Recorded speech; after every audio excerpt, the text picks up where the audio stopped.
Hey YouTubers, I had an experience recently that I thought I would share with you guys, and that leads into a little lens test that I'm going to do. So what was the experience? Recently I was up in the mountains and I brought along this. This is a 400mm A-mount Sigma. I've done videos on this before. And as it turned out, I saw some deer and I wanted to take photos of those deer. But I didn't have one of these. This is the LAEA4. This is the A-mount to E-mount adapter for Sony. I didn't have this because I forgot it. And so the 400mm was useless to me because I had my Sony A7II. So what did I do about this? Well, first I missed my photos. Second, I bought one of these. Now this is not a 400mm lens. This is a 70-200 f4. This is the FE lens. This is specifically for use on a Sony A7 Mark II. Actually, any Sony A7, what am I saying? It has optical stabilization, really nice lens, and I decided, you know, I'm tired of doing the adapter thing. Let me just get this. So I thought I'd do some tests on it, but what am I going to compare it to? Well, I'm going to compare it to this. This is known as the Minolta Beercan. This is a 70-210 f4 lens. No stabilization, but of course we know that A7 II has the stabilization in the camera. I've had this lens for quite a while. Don't really shoot it much, and to shoot it on the A7 Mark II, I'm going to need this, just like I did with the 400mm prime. But since I have this lens, and it's a pretty decent lens and pretty cheap, I thought I would compare it to that Sony 70-200 G lens, see how they compare. So that's what we're doing. Now what I have set up here is my most stable tripod. It's a Gitzo 3 series. And my most stable and heaviest duty ball head. It's an Arca Swiss, what is it, Z1, something like that. So I'm going to just set up here in the basement, point the camera at a bookshelf, and I'm going to switch the lens back and forth. I'm going to set the white balance according to what my lighting in the room claims to be in terms of color temperature, and I'll set the exposure just using, probably using a gray card, and just hold everything constant and just switch the lenses back and forth.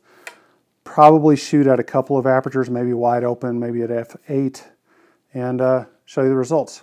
So that's what I'm doing. Stay tuned. I took this meter reading over next to the bookcase, and it's telling me I need to make the exposure at 0.8 seconds at f4. So that's what I'll start with. I've included this little piece of video to show that I've got the camera set up to shoot manually. In this case, I'm shooting at f8. It doesn't matter. I adjusted the shutter speed to match. So this is consistent with what the incident meter reading told me, but look at the plus 0.7. The camera thinks the image is going to be 0.7 overexposed, but that's just not the case. And the reason that happens is because the camera is using reflective metering, and the white shelves and white wall make it think it's overexposed. And here's the basic shooting setup. Here you can see the G lens mounted, and I'm adjusting the focal length. And this is just pretty much how I carried it out. I had the camera on a 10-second self-timer delay so that there wouldn't be any shake in the photos.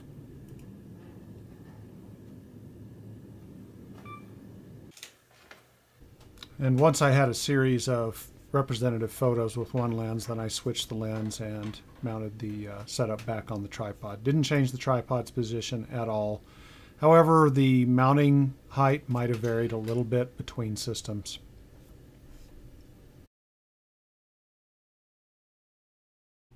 Okay, let's take just a really quick look at results just from the 70-200, the Sony, and then we'll move on to the comparison. So this is what I would consider a somewhat typical use, not that people will shoot snowmen, but that they'll use it for portrait style shots where the subject is mostly in the center and that sort of thing. And so I took this shot at 2 different focal lengths and 2 different apertures. This is wide open at 70. And I don't want to spend a lot of time on this. This is better for you to look at on Flickr. You can see we have good detail here in the center at 70mm, even wide open. You can see a little piece of grass in the snow there, and you can see sort of some fibers in this scarf. And you can count the little holes for the threads and the buttons and so forth. And, you know, the depth of field is not very deep here, but, you know, this branch looks pretty good. There's probably a little bit of spherical aberration. You can kind of see around the edge of the snowman here. It's kind of got a glow to it, as does the scarf and this twig to some degree. But if you're not pixel peeping, it's a pretty good looking shot. Now, you don't get super shallow depth of field, especially at this distance. It's 70 millimeters and it's f4. Going to f8, everything kind of crisps up. You can probably see that in the video, just switching. Again, I don't want to spend tons of time here in the video on this, but you can still see the fibers and the threads. It looks pretty good. I'd say it's a bit crisper. Pretty good performance. Now let's get into the fully zoomed in. This is 200 millimeter, and again, this is wide open. So getting in close here, pretty good detail there. Now this was handheld. I was standing in the snow on a street that runs down a hill, and I just lifted weights, so I was a little shaky. So I was definitely taking advantage of the built-in image stabilization in the camera and the lens. But we have pretty good crispness here with it wide open. You can see that little bit of grass that I was talking about before. Down here now we've got much shallower depth of field, but you can still see, as I was pointing out before, these fibers. This is wide open and basically the center of the frame. Looks really good, and you know, this is kind of a typical portrait use. Let's go up to f8 really quickly. It should improve even more. Obviously, due to more depth of field, we even have the fibers at the side showing up, and I would say these buttons look quite a bit crisper. Let's try to compare those two. You probably can't pick it up on the video. Hopefully you'll be able to see it on Flickr, but at f8 I can actually pick up the texture of the buttons. You can see that they have either a real wood grain or a simulated wood grain on them. So f8 is an improvement. Anyway, I just wanted to demonstrate the lens in what I would call a typical use case.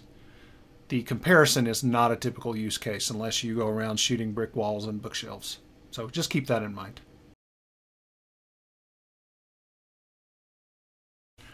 Okay, here we are in Lightroom, and I'm not going to spend much time in Lightroom actually, but I did want to show that I took a series of 12 exposures. The one across the top here were taken with the 70-200 Sony lens, and the second set of 6 here, those were shot with the Minolta 70-210. Now what I'm going to do is not go through these in detail. It'll be the world's most boring video. I've taken a few 100% crops, and we'll go through those, but I just wanted to show that I've taken photos at 70, or at the shortest focal length, at 135, and at 200 at 2 different apertures, f4 and f8, with both lenses. And what I'm going to do is I'm just going to upload these at full resolution to my Flickr account, and I'll put the location of that in the description. So that said, let's look at the crops that I've made. Now, actually, the first ones are not crops. These are full frames, and these are at 70 millimeters at f4, so wide open in both cases. This is the Sony, and this is the Minolta. Notice how much darker the Minolta is. I wanted to do this to demonstrate that the Minolta has to be adapted, and the adapter chews up, they claim, 1/3 of a stop. I say it chews up 1/2 a stop. So I had to adjust, that's the only adjustment I made, but I had to adjust the Minolta shots up in terms of exposure by 1/2 a stop to get the same intensity of the white that's on those shelves. Just know that I have adjusted these photos, but only in that one way, and any other automatic adjustments that Lightroom made that I didn't pay attention to. I wanted it to be kind of a fair comparison. I didn't want the brightness to get in the way of looking at the other features of the photos. So again, that's kind of the light loss with the LA-EA4 adapter. Okay, so let's go on with the crops, and you'll notice in the upper left-hand corner I have the details about the photos. So this is at 70, wide open, and it's always going to be the Sony first and then the Minolta. So here's the Sony shot, and here's the Minolta shot. And I think you can see right away that the Sony has more contrast. That's pretty easy to see. I think it's crisper here. You're not going to be able to see that very much on the video. If you look at the photo on Flickr, I think you'll see that. But the contrast is a lot of it. But the other thing you'll notice is that the Minolta is a little bit warmer. And I'm not saying that's right or wrong. It's just kind of a fact. So there's the Minolta, there's the Sony. Now, what I want to point out here is basically the Sony is better in almost every way than Minolta, except in one way with my particular copy. Again, this is the Sony shot, and this is a 100% crop of the upper right-hand portion of the photo. Compare that to the Minolta. Look at the on the chest clock. Look at the difference in detail on the clock face. So this is a Sony. This is a Minolta. Sony, Minolta. I think the Minolta is beating the Sony here. And what I really think is this is really more the fact that my Sony is not good in the upper right-hand corner. So, and I'm going to prove that by showing other photos. Sony, Minolta. So the next shot is a crop from the same photo, but this is more the left-hand low side of the shot. And I think you'll see Sony, Minolta, Sony, Minolta. The Sony beats the Minolta here. It's just crisper. And again, the contrast thing. So this is at 200 millimeters. The last ones were at 70 millimeters. This is 200, and this is also wide open. So this is the Sony and the Minolta. And this is, the Sony's wiping the floor with the Minolta in this shot. If you look at the Sire logo, just look at the difference there.